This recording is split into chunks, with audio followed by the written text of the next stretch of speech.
సాయంత్రం బెల్ కొట్టగానే వచ్చి చూస్తే నా టైర్ పంచర్ అయి ఉండేది. నన్ను నడిపించుకుంటూ వస్తుంటే మధ్యలో నాన్న వచ్చేవాడు. ఆ రాత్రి నాన్న కష్టపడి నా పంచర్ వేసి రెడీ చేసేవాడు. మరుసటి రోజు ఉదయం మళ్ళీ నీతో స్కూల్కి వచ్చేవాడిని. అంగడికి వెళ్ళినా పాలు తెచ్చినా నన్నే తీసుకెళ్లేవాడివి.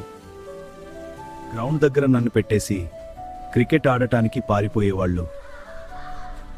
నా చైన్ పడిపోయినా చేతులు నల్లగా చేసుకుని మళ్ళీ నన్నే నడిపేవాడివి. పెట్రోల్ ధరలు పెరుగుతున్నాయి, వాహనాల వాడకం తగ్గించండి అని పెద్దవాళ్లు కూడా చెబుతున్నారా. పెట్రోల్ ధరలే కాదురా, వాటి వల్ల మన దేశం కూడా నష్టపోతుంది. మన రూపాయి విలువ కూడా తగ్గిపోతుందిరా. ఇప్పుడు బైకులు వచ్చాయి, కార్లు వచ్చాయి, నన్ను మాత్రం మర్చిపోయావురా. ఇలాంటి జ్ఞాపకాల కోసం మన చిట్టి ఏఐ ఛానల్ని ఫాలో అండ్ సబ్స్క్రైబ్ చేసుకోండిరా.